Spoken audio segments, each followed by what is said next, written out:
नमस्कार. श्री स्वामी समर्थ. जय जय स्वामी समर्थ. आज वर्षातील सर्वात शुभ आणि पवित्र दिवस. तुम्ही योग्य वेळी, योग्य प्रसंगात, योग्य ठिकाणी पोहोचला आहात आणि योग्य सेवा तुमच्याकडून घडणारा हा संदेश आज तुमच्याकडे आला आहे.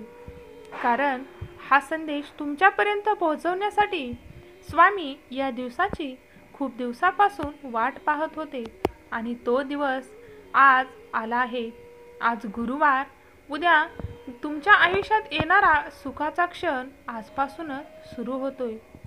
देव तुम्हाला म्हणतात की बाळा, देव तुमच्यासाठी अशी गोष्ट देत आहे ज्यासाठी तुम्ही मनातून हरला आहात. कित्येक वेळा देवाकडे ती आशा व्यक्त करूनही तुम्हाला त्या गोष्टी अनुभवता येत नव्हत्या. त्या आता तुम्ही नक्कीच अनुभवणार आहात. स्वामी तुम्हाला प्रेम, आशीर्वाद, सुख, समृद्धी, कुटुंबाचे उत्तम आरोग्य आज देत आहे. पण देव सांगतात की तुम्हाला कठीण काळ आला तर त्या कठीण काळात आपल्याकडून झालेली चूक लक्षात घ्या आणि ती चूक स्वीकारण्याची देव नक्कीच तुम्हाला एक संधी देतो. त्या संधीचं सोनं करा. कारण देवाची संधी ही एकदाच आहे. परत परत गेलेली वेळ तुम्हाला मिळत नाही. प्रत्येकजण तुमच्या संधीमध्ये झालेल्या चुकीचा त्यांच्यासाठी उपयोग करून घेतील. मात्र विसरू नका, कारण देवाने दिलेली शिक्षा ही नक्कीच तुमच्या कल्याणासाठी असेल.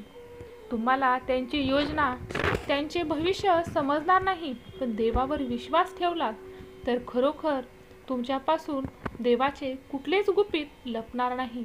कारण देव आपल्यासाठी सर्वस्व निर्माण करतो. आपल्यापैकी कित्येकाची निर्मिती देवाने एका उद्देशाने केली आहे.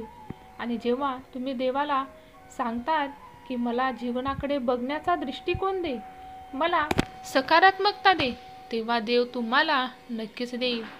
जेव्हा तुम्ही देवाच्या उद्देशात जगता आणि देवाने तुम्हाला जे बनवलं आहे तेच बनता, जेव्हा तुम्ही अंतःकरणाने शुद्ध आणि प्रेमळ समाधानी राहता, तेव्हा मात्र देवाचे प्रेम तुमच्यावर भरभरून राहते.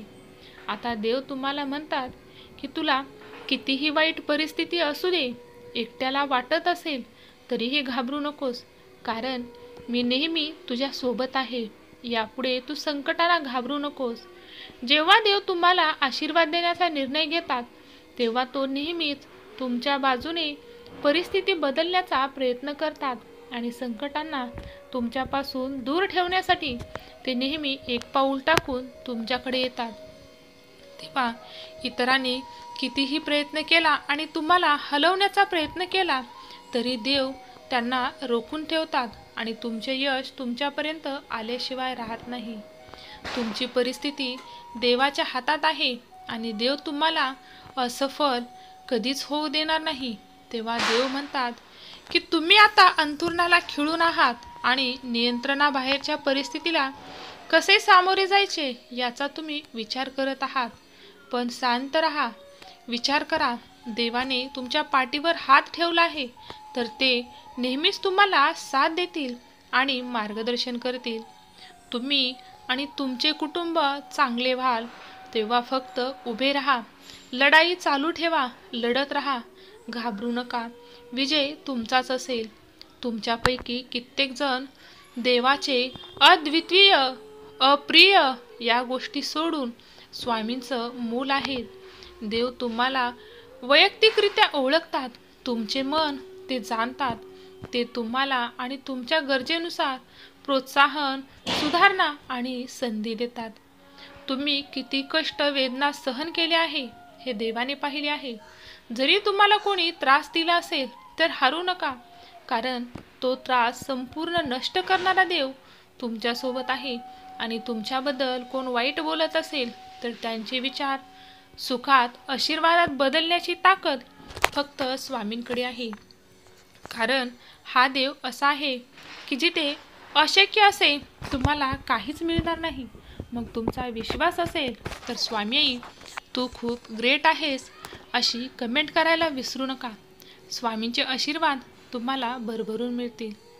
आता प्रत्येकाला आपल्या आयुष्यात काहीतरी करून गर्दी सोडून स्वतःची ओळख निर्माण करायची असते.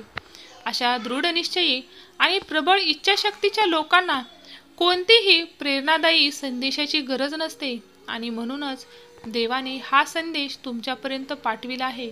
कारण तुम्हीच ती प्रबळ इच्छाशक्ती असणारे व्यक्ती आहात हे देवाला आढळून आले आहे. देवाने तुमच्यात पूर्णपणे नवीन ऊर्जा भरून तुमच्यामध्ये असणारी निराशा दूर केली आहे. देव तुमच्या हातात यश देत आहे. फक्त आता प्रयत्न तुम्हाला करायचे आहेत.